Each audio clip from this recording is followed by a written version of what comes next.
you have old alliances that no longer work and they break down, and new alliances that get built. And so this is what we're watching. Is this just transpiring? So I think the tariffs are actually just they're a part of this broad process. If you sort of go up to a 40,000 foot view and you say, like, what's happening? When we're in the ground looking at you, we're going, what the hell? Why are you doing this? It doesn't make sense.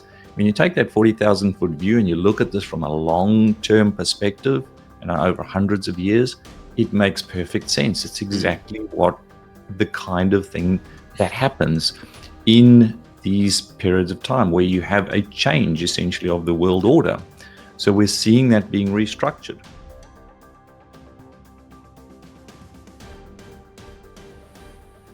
You're watching Capital Cosm. My name is Danny, and today's guests are my good friends over at Capitalist Exploit. It's Chris Macintosh and Brad McFadden. Gents, thanks for coming on the show again. Danny, pleasure to be here, as per usual. Thanks. It's good to be here, mate. Yeah, for sure. Capitalist Exploits is my favorite newsletter, guys. So I have a special $1,000 discount that we have for our Capital Cosm viewers. A link to that is down below. That's Chris and Brad's newsletter, I should say. And we'll be looking at some interesting charts in this episode. Clearly, we have the market crash that's been ongoing now for a few days. It is April 8th at the time of this recording, evening here in the eastern United States, and the markets have closed down again. But Chris and Brad have some interesting charts that paints a much more fascinating discussion. It seems like we're in the great capital rotation event, and we'll get into that in just a bit. But guys, where do you want to kick things off? I mean, we are seeing this reaction to the Trump tariffs, at least in the markets. And, you're seeing, we saw another day where the NASDAQ is down over 2%, another red day that is. And now you have this 104% tariff slapped onto China. Where do you guys want to start? What's the big story here? Chris, Brad, I'll let either one of you guys kick things off here. Whoever is willing. Story. I mean, here's a couple of. We're sitting in Australia and New Zealand, going, "What on earth is going on over there?" We had great hope for Mr. Trump, and we should have voted Kamala in. Danny, I think she would be much better than this character. Oh my gosh, half of my viewers just tuned out just from hearing that. If not more, 99% of my viewers actually. I don't know what. Anyway, it's all very bizarre. It's just you can't make this stuff up, Danny. Seriously, it's just anyway. It is what it is. Yeah, Chris, what do you make of this stock market crash? Is it a crash really, or are we due? Is it is there more fear than is justified? There's a couple of things. Firstly, and we've been talking about this for years now, is a global bifurcation, right? And it's basically a war which is fought on many fronts, right? So the wars can be fought on financial fronts, on trade fronts, and they don't necessarily need to go kinetic. And certainly we've been in a financial war for some years already. And that's a challenge essentially to the US hegemony and the US dollar. And we've seen that challenge come from the BRICS nations in particular, led by China and Russia and India and a bunch of other players. But by and large, you've got there's a challenge for supremacy. Okay, and in these periods of time where you have this bifurcation and a challenge, you have old alliances that no longer work and they break down, and new alliances that get built. And so this is what we're watching. Is this just transpiring? So I think the tariffs are actually just they're a part of this broad process. If you sort of go up to a 40,000 foot view and you say, like, what's happening? When we're in the ground looking at you, we're going, what the hell? Why are you doing this? It doesn't make sense. When you take that 40,000 foot view and you look at this from a long-term perspective, over hundreds of years, it makes perfect sense. It's exactly what the kind of thing that happens in these periods of time where you have a change essentially of the world order. So we're seeing that being restructured. Trump coming out attempting to actually strong arm countries into staying with the US or into getting a more dominant position with them. Really, what he's doing at the moment, from what I can tell, is he's throwing out these hand grenades, and then he sort of negotiates. And that's his strategy. He comes out with these bombastic, extreme sorts of rhetoric. Canada, we're taking you. Panama, we're taking you. And then, of course, he'll sit down and negotiate, and he doesn't take them in the end. It's just a renegotiation of trade and maybe some military bases or whatever the case is, depending on what his outcome, that is his desired outcome is. But the point is that this is a restructuring. Now, while that's transpiring, you have other things transpiring around the world too, which are in concert with that, but in opposition to it. So while he's hitting China, for example, with 100% tariffs, and we pointed this out the other day, we were just talking about it offline, China is no longer in a subservient position to the extent that it was 20, 30 years ago. And so it can and is realigning its own trade and its agreements with its counterparties. And so, we just pointed out, for example, global shipping. So in terms of manufacturing of ships and hence ownership of global shipping, China accounts for over 51% of that globally, and the US accounts for 0.1%. Okay, so you think about a trade war. A trade war is about moving goods. Okay, Right. fine. The US can say, we're going to hit you with 100% tariffs. China could say that's fine in terms of trade between China and the US. But all of the goods which are being traded external to China and the US, in other words, where the US is trading with Britain or the European Union or Argentina or anything else, those goods are being typically now moved on Chinese ships. So China has this capability to say, well, that's fine, go for it. But there's just a new price to the shipping routes. And so they have the flexibility to actually exert influence globally. And it's not just about shipping, it's all manufacturing. And so this is just this period of time where we believe you're going through a restructuring of trade. It's always chaotic, it's always volatile. And to expect anything other is basically futile. And so from our perspective, you need to decide, are you going to be a trader? Are you going to try and trade this chaos? And there are some people who are adept at that. Or are you a long-term investor, as we are, and you need to step back, look at from the 40,000-foot view and say, what's going on? What are the major trends unfolding? And where historically does capital rotate to, and in what jurisdictions? And that's largely the work that we're doing. So we put together a bunch of slides which we'll run through for viewers to highlight the anomalies within the markets, and so. But it's just important to understand that from that macro viewpoint, where we're at, we're going to have these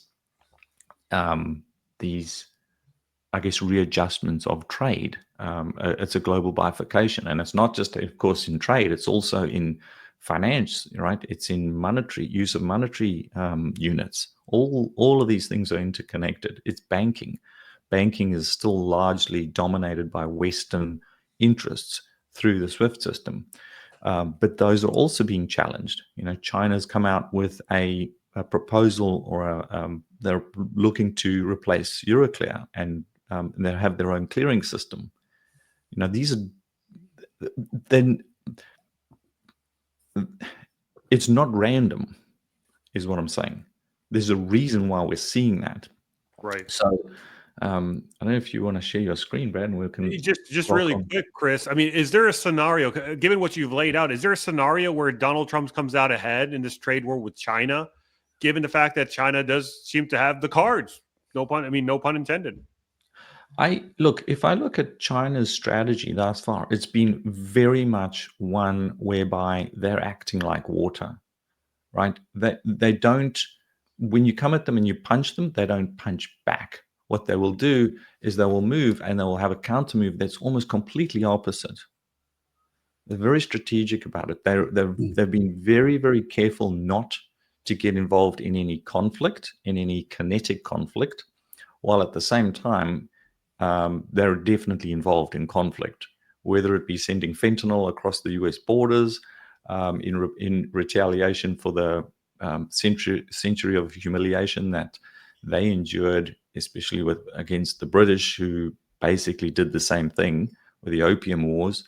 And there's long histories and long memories involved. But the point is, they have the ability to challenge it, but I don't anticipate they're going to challenge it on a military basis, because I think for all listeners, one of the most important books that anyone could read at the moment is Sun Tzu's The Art of War. And if you look at Chinese strategy, it is literally to a T that book and the lessons in that book, which is it's a fascinating read, and it makes understanding China so much more easy to understand. So in short, I don't anticipate the Chinese are going to look to doing anything that will put them at risk of going into a conflict, into a kinetic conflict. If they are pushed to, of course, like anyone else, they will. And Russia, for example, was pushed into that. So that's possible. But I think from the US side of things, they're attempting, they don't want a conflict with China, not a kinetic conflict.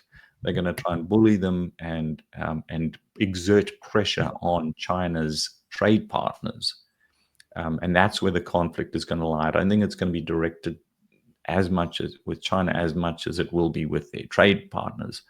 And so that's where there's an acceleration and a race towards that. But I think largely the West has already lost that battle. If you look across all of Africa, pretty much, trade deals that have been done, ports that are owned, airports, railways, you name it, the Chinese own most of that. And so but here we are. So I think it's a period of chaos and a period of restructuring. I think the US is largely going to go sort of north-south in terms of geopolitically. And what I mean by that is they will focus on the South, Latin America, South America, Canada, even up to Greenland, paying less attention to, say, Southeast Asia. You had under Obama, there was the pivot towards Asia, which basically didn't really work out particularly well. And I think that's largely been abandoned. I'm not seeing a whole lot of the US administration looking at trade with, say, Indonesia or Thailand or any of those regions, or even with their quote unquote allies like Australia, which they've just slapped with a tariff as well. So I think they're going to try and consolidate Latin and South America, and they'll probably succeed in that. Interesting. Can you see the New York Times article, Danny? Yep. Okay. So, all right. I think one's got at these points you got to sort of stand back and say, what am I as an investor? Am I an investor or am I a trader? So once you generally see these sort of headlines, the majority of the downsides probably already happened, at least over the short term. But as I said, look, you've got to remind yourself whether you're a long-term investor, you're investing in businesses, or you're taking macro views, or you're a short-term trader speculator. I think that the tendency here is to get caught up in speculation, short-termism, when things like that happen. And one thing, looking back over all my experience, and this is going back to the start of this year, you think, just sort of reliving experiences, etc. It's like things you would have done, you wouldn't have done, and if you find value, this is just comes from experience. I've started sort of investing professionally in the mid 1990s. If you find value, buy it and hold it. If you can find lots of value across the board, then, and I say across the board in different geographies, different sectors, there's no reason why you shouldn't be fully invested. If you can't find value or limited value, then you're going to have a pile of cash, and it's as simple as that. So, all right, now it does appear there's so much uncertainty at the moment, and it's like, oh my God, there's no way out. Look, what's happening between the US and China. I think the US has come out now with 105% tariffs on Chinese goods. It's like, seriously? I mean, even if anyway, whatever. It does go back to, we go back to the corona, and strange enough, it's almost like 5 years, somewhat to the day, with the corona thing. And this is an article from the Sydney Morning Herald, and it came out on the 16th of March, which is almost the height of the sell-off. Aussie prepares for 50 to 150,000 coronavirus deaths. Like, that's huge. That was like, and it's like, that gives you an idea of the uncertainty that was out there then. It's very, very similar to right now. There's so much uncertainty. But as time goes by, life goes on. The future never turns out as bad as it seems when everyone is talking about the end of the world as we know it. There we are. Okay, so that's now. This is the VIX, and people go, "Oh, roll their eyes with the VIX." It's a pretty rough and ready, and it's actually really quite a good still measure of the level of fear in the market. Now, it stands about 45 now. Another 5% downside in the S&P, which we could have a bit more. Who knows? This thing would be at 55, and that's more or less near enough at the peak of where it was in 2020. If you're looking for great deals on gold and silver, coins and bars from a company that you can trust, then you've got to check out the good folks over at Pimbex. This year, I've really gotten to know these guys, and all I can say is you're not going to deal with a better group of people. They're a family-owned gold and silver online bullion company offering the essentials and more at industry-leading prices while always providing first-class top-tier service. That's PIMBEX.com. And if you're looking to convert some or all of your retirement account into real gold and silver, give Pimbex a call. They'll help explain the process and get you started on the right path. Your support at Pimbex also helps support the channel. So reach out to Pimbex today. You won't be disappointed. And make sure to tell them Danny sent you. And of course, the only other time it was higher was in 2008. And then actually prior to that, 87. But it's at higher levels now than what it was in the great tech wreck bear market of the late 90s, early 2000s. So a lot of the fear has already been priced into markets. Okay. So here's where we start getting into some interesting stuff, we think. Maybe we should go out more and get a life. But so this is the MSCI World Value versus Growth. And so with value, you're down what? You're down about 7% so far, year to date. It's not great, but it's not any big deal compared to what everyone is talking about. And if we look at, so this is growth. The growth is the yellow line, and it's down now some 17%. And they give and okay, what's growth? What's value? Here's a top 10 holdings in both indices. So, your classic value type stocks. Strange enough, there's a few so-called IT stocks in there: Qualcomm, Cisco, what else? Applied Materials, Intel's in there, and then on the value on the growth side, your classic Apple, Amazon, Microsoft, Google, Nvidia, etc. Now we would have it that the Great Rotation has begun, and it was already happening some time prior. Now, if you've been hiding out in commodity stocks, commodities, gold amongst others, and emerging markets, you're down anywhere between 5 and 9%. Magnificent 7 down, what's that? 26%. Let's say 25%. That's bear market already. S&P is it's at 16% thereabouts, plus or minus 15%. So there's a big gap opening up.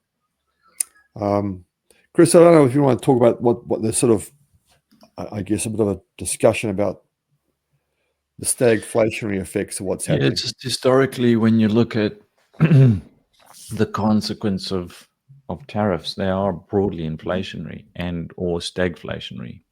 And so I think that's important for people to understand, because there's this, like, everyone's trying to understand what it actually means.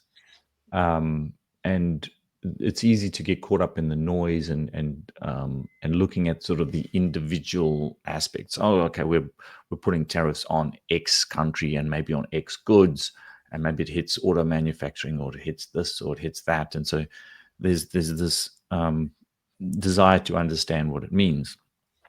Again, if you look back and you say, okay, what's the broad overarching consequence of tariffs? They are inflationary, and they're inflationary because they basically reduce the liquidity in the market. They impact supply chains, and it's almost impossible to understand the full extent of what they might mean. And what I mean by that is, as I mentioned before with shipping, there is the obvious, what you can see, and then there are consequences to that. There's sort of second and third order thinking. And so you could put a tariff on, just say, platinum in South Africa, right, which is the largest platinum producer in the world, for example. What's the consequences of that? Well, there's a consequence of that to auto manufacturing, right? Because platinum is used in catalytic converters in vehicles, and so then there's a cost pressure on vehicles and so on. And so there's entire sort of supply chains, and I'm just using one tiny example of platinum and a tariff on platinum. So it's almost impossible to kind of go through every single tariff and what it means to that country and to that sector or commodity, and then even the second and third order consequences, of which there will be many. So you pull yourself all the way back and say, broadly, what does this mean? Broadly, what it means is that you have a stagflationary environment, which brings about higher costs of goods, quite frankly. The supply chains get disrupted; they have to be reorganized. You can imagine if you're go back to the platinum thing. If you're an auto manufacturer, okay, now suddenly you've got a higher cost of platinum. Can we source it somewhere else? From who? Are the shipping routes same? Like, maybe you're getting your catalytic converters from X supplier. Now the cost has gone up. Can you get them from another supplier? And maybe you can, but maybe it takes 3 weeks, not 1 week, to deliver. There's friction, essentially. Yeah. So all of these things are inflationary. The other component is that there is an inability by central banks to mitigate that by monetary policy. They can mitigate other things that could be inflationary by monetary policy. This one they can't. They can lower. So that at the moment they're yelling at, Trump's coming out basically trying to pressure the Fed to lower interest rates. That's not going to have any impact, right? It's not going to have any impact on your cost of your catalytic converters. Lower credit and the cost of credit is not going to change that. So broadly, it's important to understand, what does this basically mean? It means we have a stagflationary environment going forward. So, I mean, Trump's plan seems to be to create some sort of capital rotation away from stocks and into the bond market, effectively bringing down interest rates. But that doesn't seem to be happening right now. I mean, I'm looking at it's the opposite. It's to 10 years up to 4.2% now. And you have this wounded market in the process. So, I mean, what do you make of this? Why would you invest in bonds when the interest rate, when the cost of servicing debt now is the same as the US defense spending? Like, the US is in trouble. But anyway, there's another component I'll just add in here, which is throwing this particular grenade into the market now When 5 years ago there was businesses. Okay, let me put it this way. One of the topics that Trump has been talking about is to basically make America great again, and a component of that is to bring back manufacturing to the US. Okay, fine. And part of that is also to, you talk about the Rust Belt, for example, bring back jobs. Are we going to bring back jobs to Detroit? For example, I don't see that happening for a number of reasons. One is we've moved on.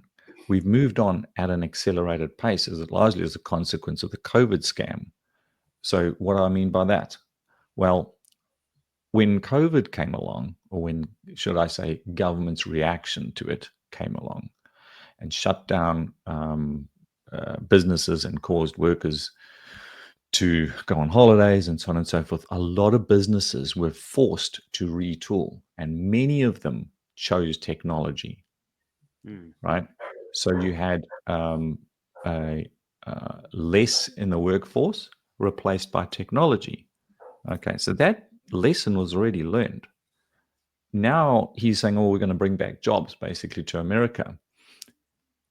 Largely jobs, especially in the sectors that he's talking about, which is manufacturing, are dominated by technology, robotics, automation, and things of that nature. Again, that lesson was learned in 2020 and 21.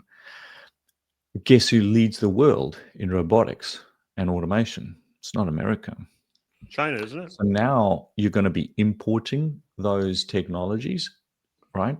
When you're pressured with these, oh, we're going to bring back jobs basically to America.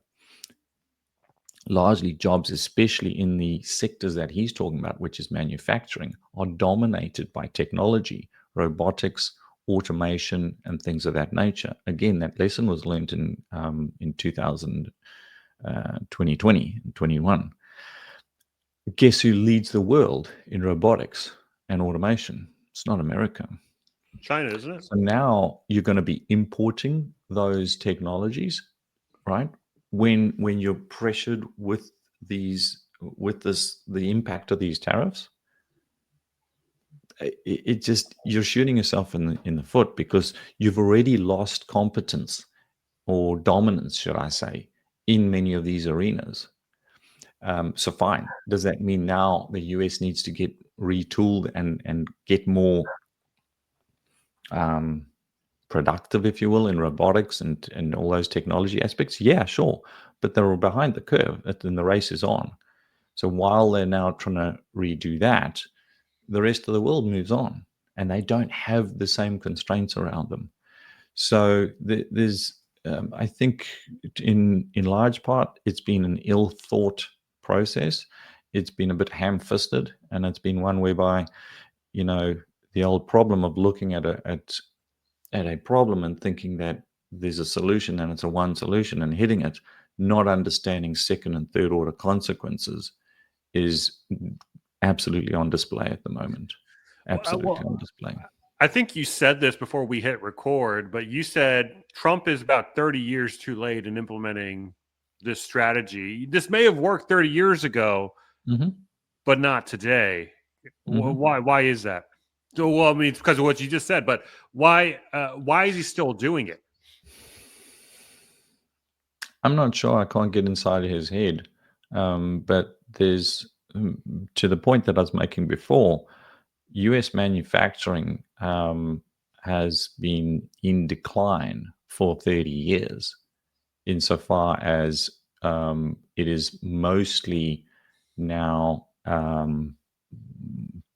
it's the FIRE economy, finance, insurance, and real estate. So manufacturing hasn't been as dominant in the US now as it was 20, 30 years ago, and on an ongoing basis. So to try and bring that back, I think is the strategy. That's part of the Make America Great Again narrative. The issue is that the rest of the world's not static, and it's a competitive environment.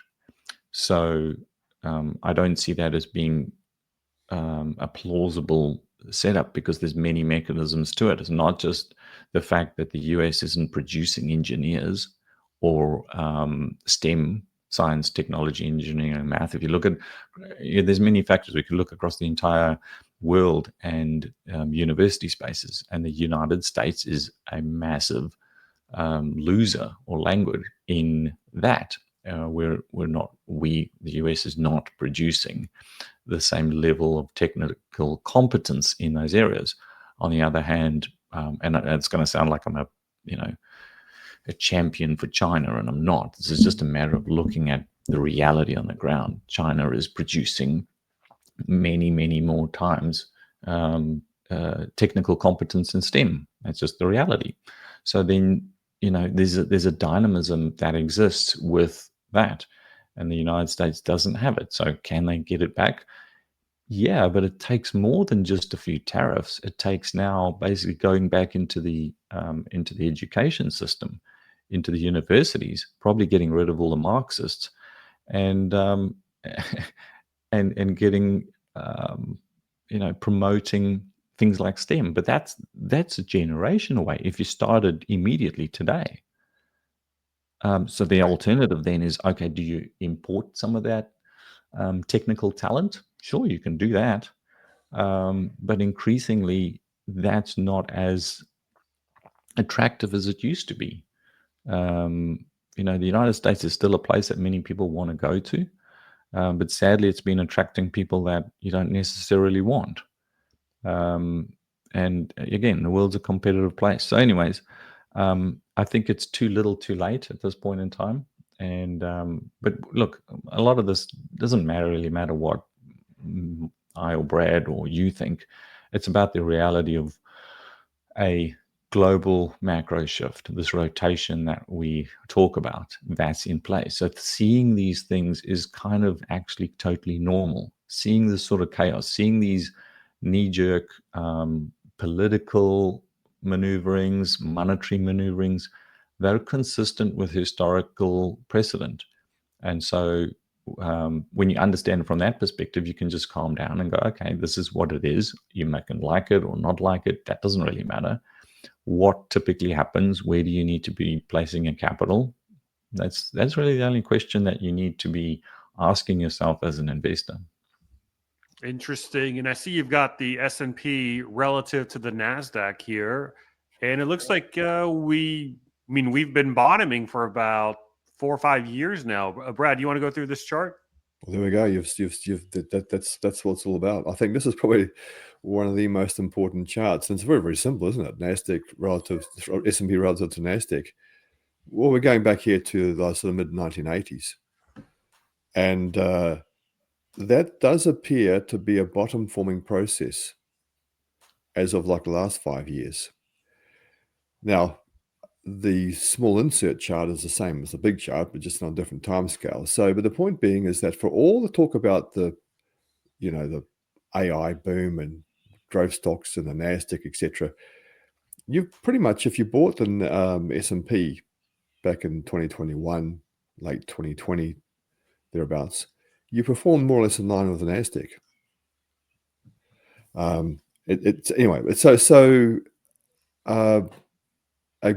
It's begun. That there is a long-term bottoming process, and it's going to be a reversal of what we've seen in the last, I'll say 10 years. It's longer than that. It's like, 2008, 2007. That's 13, 15, 16, 17 years. Pick a time. So we've got 10 years ahead of us of value stocks outperforming growth. Now we go to, I think we'll see it next slide. Yeah. So here's, this is the MSCI World Value versus MSCI World Growth. And same sort of thing. I mean, it's a bit rugged and a bit rough and ready, but you can sort of see a bottoming process there. Again, the other irony is if you took this time scale here, and let's say from 2019 until now, if you invested in value stocks back in late 2020, 2021, you've actually done better than in growth on a global perspective. And Jenny, this often happens in the last 5 or so years, 3-4 years, whatever. All the talk of the town's been a Magnificent Seven. It's been the AI thing, so on and so forth. But quietly beneath the background, there's been a revolution going on. No one's really aware of it. And this often happens.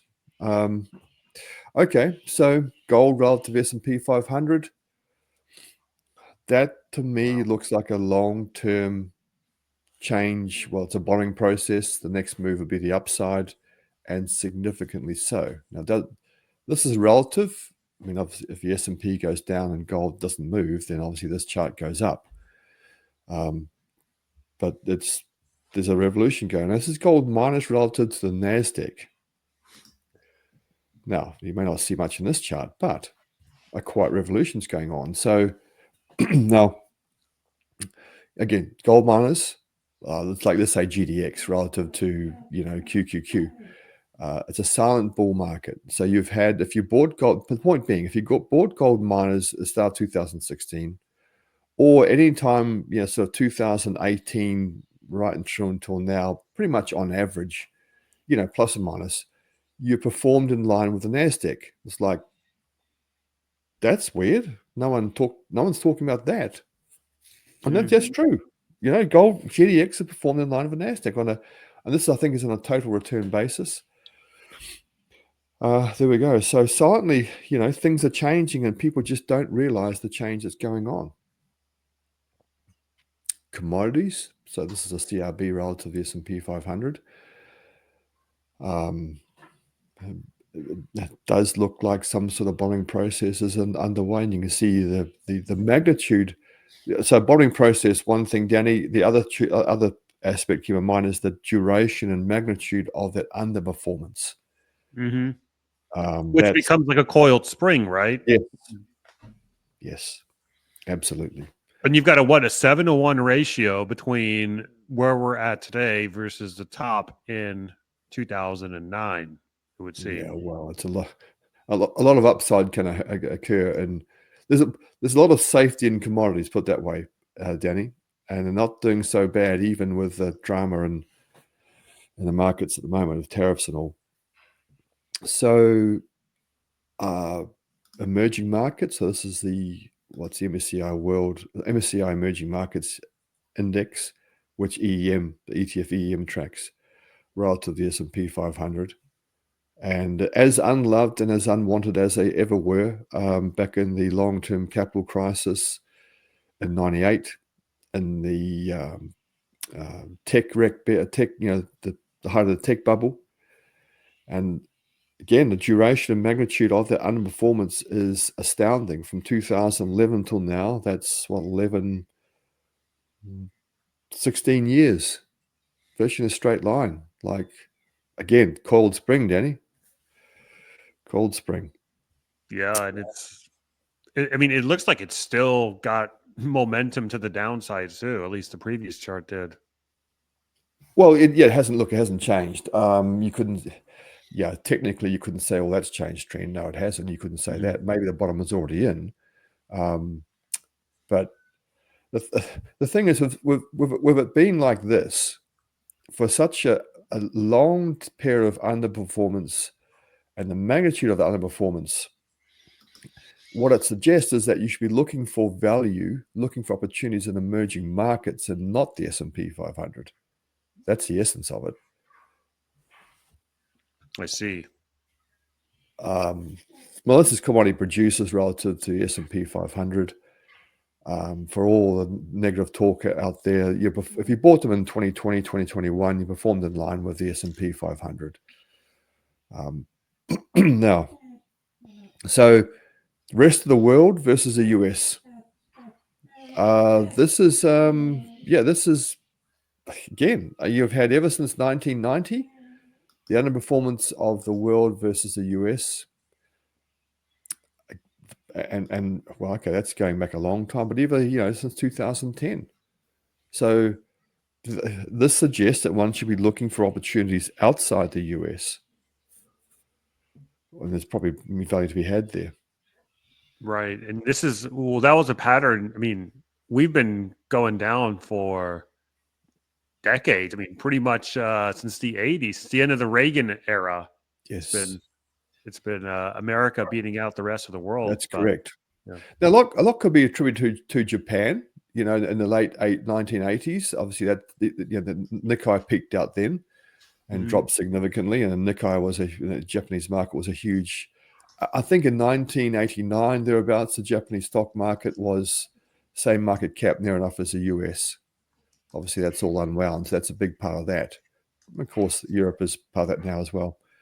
Now we're back to the same chart again, because I think this was the really, really important thing. It's like a change is at hand. If I change it, it's the same chart, Danny, but it's using a log scale. So, and you can see a sort of bottom formation there. Log scale is sort of every move is proportionate to the other, like a percentage change instead of absolute change. And so that's essentially where we leave things off. There's a rotation happening, and it's been happening for a while. And people are caught up with this whole tariff thing, and that's a bit of a side issue. Yes. Yeah, and so this rotation event, it appears to be benefit. Commodities stand to benefit from this as the primary asset class, so to speak. Correct? Well, commodities, yes. Emerging markets. Well, it's obviously some developed markets too outside the US. I can think of another number of great markets that no one's really looking at. But yeah, just the essence is look for the idea of the Magnificent Seven and the AI thing that's over. And for the next 10 years, you're going to have outperformance in value in emerging markets and commodities and so on and so forth. Fascinating. I mean, this kind of makes sense because if you look at all these wars starting up, you would suspect that intensive resource costs would only incentivize resource wars, and that's what we're getting lately. So, conflict is never deflationary. It's always inflationary. Yep. The question is it the chicken or the egg? Does conflict arise because of the inflationary environment, or does the inflationary environment arise from the conflict? Can it be both? Maybe. Yeah. Well, inflation is an impact on the individual, right? And it's one that makes your life pretty bloody uncomfortable, especially if you're at the where it's pressuring your living standards, and you do that enough, and people get upset, which is why we're looking at the sort of domestic conflict in Europe.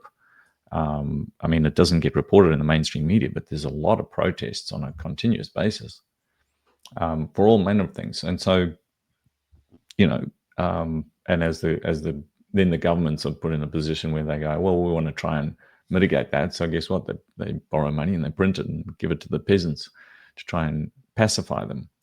But the printing of money creates more inflation.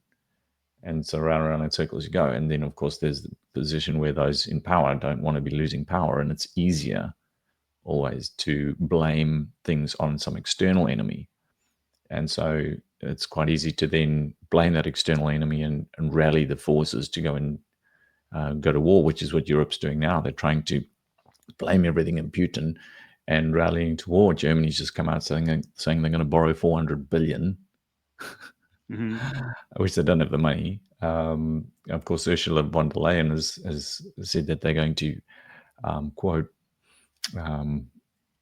use underutilized capital from individuals and tap that money for investment, quote unquote investment. But basically, they're going to steal citizens' money to go to war, and then they'll blame it on Russia. And so that allows them to default synthetically with a justification for doing so. Again, these things are historically kind of normal. And because Europe doesn't have any resource collateral, so they have no other. It seems like they're incentivized to go into war, whereas Russia and China, these places appear to be commodity fortresses. And that's where you have the conflict ultimately gets fought over resources, because you can ideologically oppose someone, but if you can't physically oppose them because they have the resources or the technology, I think there's been an overestimation of the ability of technology to solve issues too, right? To the extent where, like, the Europeans go, well, we just need technology, with a misunderstanding that technology, the bedrock to technology actually is, for example, energy, right? Mm. AI is a good example. Oh, we're going to solve all these problems with AI. Great. Okay. Where's the electricity going to come from? Because they're very, very hungry. Well, it's the wind farms in Germany. Oh, look, they're not working. We have to power them up with diesel engines, which is what they're doing. Where are we going to get the diesel from? Shit, we don't have any diesel. Maybe we import some coal from Indonesia because we shut down all our coal-fired power stations and all our Yeah. coal mining. Yeah. And the Davos milieu seems to have made concessions. Like, if you look at what's going on in Canada, you have Mark Carney saying, essentially repealing the carbon tax that his party enacted, Yes. and acting as a hero for doing it. But it's like, Yeah. well, you guys are just conceding to the fact that you were wrong. No. So, Danny, for all the listeners there, just stand back, take a 1,000-foot view, understand what you are. If you're an investor or a trader, we think it's way easier to be an investor, and look at those underlying dynamics evolving. Look at opportunities outside the US. Look at opportunities in emerging markets and resources. Gold's just part of that. And stay away from, just stay away from the Magnificent Seven and all the wonderful tech thing and so on and so forth. And you won't do so bad. And we could go back and talk about our experiences with when the TMT bubble collapsed. The S&P fell from March 2000, March 2003, fell by 45%. If you just selected a bunch of value stocks, just large cap value stocks, 3M was one of them. They weren't hard to find back then. You didn't lose any money. You came out pretty much even. If you obviously mentioned the small cap value, you'd actually made money at the end of that bear market. So, but it's when the S&P goes down, it's not an easy ride. You get these whipsaws, and you think, oh gosh, it's all selling off. The world's coming to an end. But actually, no. If you can find value, if it's good value, it doesn't tend to go down. Yeah, it holds. Yeah, one of the best analogies, and I may have heard it from you, I can't remember who I heard it from, was that, if someone were to try to sell you like a brand new Lamborghini for $30,000, you wouldn't be thinking to yourself, maybe I can haggle it down to 20,000. It's like, no, I would just buy the Lambo for 30 grand. Like, if it's value, I mean, if it's a discount, then it's a discount. That's right. But Lamborghinis and stocks are two different things. Yes, people lose their minds when it comes to stocks. Anyway. Yeah. Well, awesome interview, guys. Anything else you want to bring up before we put a pin in this and wrap it up? No, I think that's it. Not really. Just the inevitability of chaos, and try and determine how you're going to deal with that, because this isn't going to be. I think this is going to be a trend or a situation which will repeat itself. Not to say that we're going to have a repeat of trade tariffs and things, but things of this nature that are incredibly, that you wouldn't have experienced in your lifetime. We're at the period of time where those things happen. If you just think about the last 5 years, the things that we've watched happen, whether it be monetary policy, whether it be the shutting off of Russia from the SWIFT system, conflict, all of these sorts of things, we've a lot of us are going, oh wow, what's that? But those are historically kind of normal. So I'd say it's worth it to try and, I guess, steel your mind for the fact that you're in this environment, and this is something that lasts typically like a decade. So, because the real risk here is in doing something really silly and getting caught unawares. So it's a mental game.